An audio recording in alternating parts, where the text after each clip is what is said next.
Hello everyone, welcome back to my YouTube channel study with Kriti. तो पिछली video में हमने क्या पढ़ा था? हमने प्लाज्मा मेम्ब्रेन के बारे में डिस्कस किया था। प्लाज्मा मेम्ब्रेन क्या होती है? एक आउटर झिल्ली होती है, आउटर मेम्ब्रेन होती है जो अलाउ करती है वाटर और मिनरल को सेल में जाने के लिए। तो अब हम पढ़ते हैं उसके आगे कि जैसे कोई अब आगे डिस्कस करते हैं। Put sell in water solution of sugar and salt.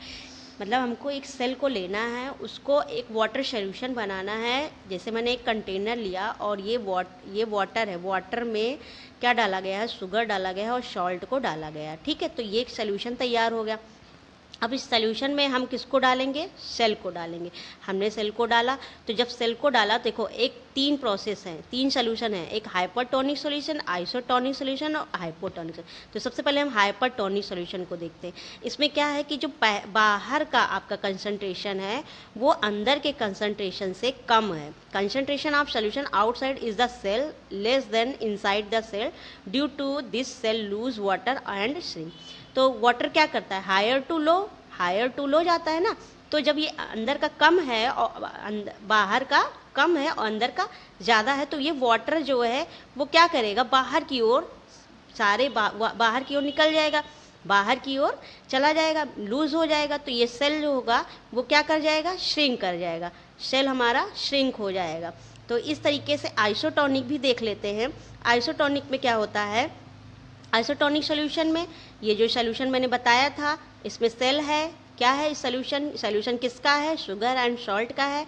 इसमें जो हमने सेल डाला है वो दोनों का जो अंदर का कंसंट्रेशन है और बाहर का कंसंट्रेशन दोनों इक्वल है। इससे क्या होगा कि सेल में जितना वो वाटर को गेन करेगा उतना अमाउंट में वो लूज कर देगा, तो सेल एज इट इज़ रहेगा। अब आते हैं हाइपोटोनिक सोल्यूशन में। हाइपोटोनिक सोल्यूशन बिल्कुल किसका? हाइपोटोनिक सोल्यूशन हाइपोटोनिक सोल्यूशन क्या है? हाइपरटोनिक सोल्यूशन का अपोजिट है। तो हाइपोटोनिक सोल्यूशन में देखते हैं, इसमें क्या होता है कि जो कंसंट्रेशन है, जो ये मैंने क्या बताया था? कंटेनर है, सोल्यूशन इसमें जो है सॉल्ट और किसका? शुगर का। तो इसमें जब सेल को डालेंगे तो इससे क्या होगा कि बाहर का कंसंट्रेशन अंदर के कंसंट्रेशन से ज़्यादा होगा। तो जिससे कि सेल क्या करेगा? सेल वाटर को गेन करेगा, जिससे कि सेल हमारा क्या हो जाएगा? स्वेल अप, फूल जाएगा, सेल फूल जाएगा। तो इस तरीके से होता है हाइपोटोनिक सोल्यूशन। तो नेक्स्ट देखते हैं movement through plasma membrane. Plasma membrane के थ्रू क्या होता था? मॉलिक्यूल्स और वाटर का, है ना, मॉलिक्यूल्स का और वाटर का ट्रांसपोर्ट होता था। वाटर तो देखते हैं मूवमेंट कैसे होता है प्लाज्मा मेम्ब्रेन के थ्रू।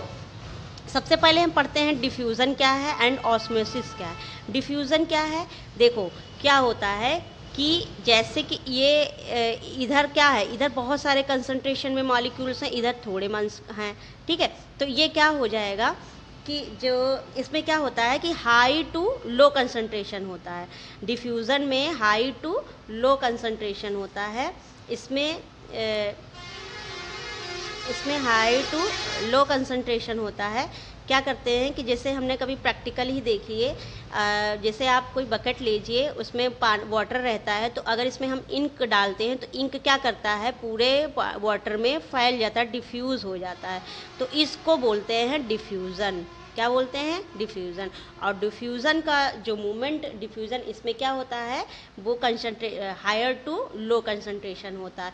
ये इसमें और ऑस्मोसिस में और डिफ्यूज़न में ये डिफरेंस होता है कि ये ऑल मॉलिक्यूल्स में होते हैं, ये किस में होते हैं? मॉलिक्यूल्स में होते हैं। और इसी तरीके से हम और इसमें क्या होता है? डिफ्यूज़न में जो हमारा ऑक्सीजन और कार्बन डाइऑक्साइड का जो मूवमेंट होता है वो लंग्स के थ्रू होता है ना, तो उसमें हम बताएंगे, वो जब चैप्टर पढ़ाएंगे। तो जो ऑक्सीजन और कार्बन डाइऑक्साइड का मूवमेंट होता है वो डिफ्यूज़न के थ्रू होता है। किसके थ्रू होता है? डिफ्यूज़न के थ्रू होता है। इस तरीके से अब हम आते हैं ऑस्मोसिस के थ्रू। ऑस्मोसिस क्या है?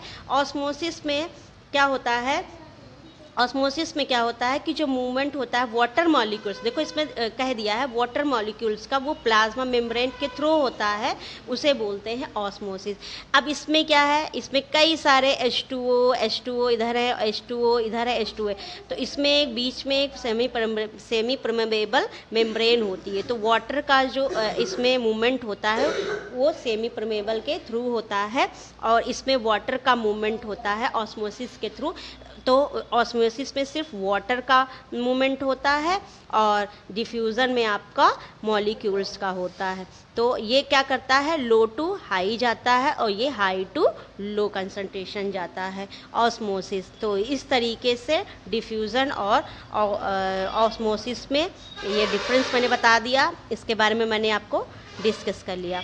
तो मिलते हैं नेक्स्ट वीडियो में। अगर आपको वीडियो अच्छी लगी हो तो प्लीज़ सब्सक्राइब करें, कमेंट करें एंड शेयर करना मत भूलिए।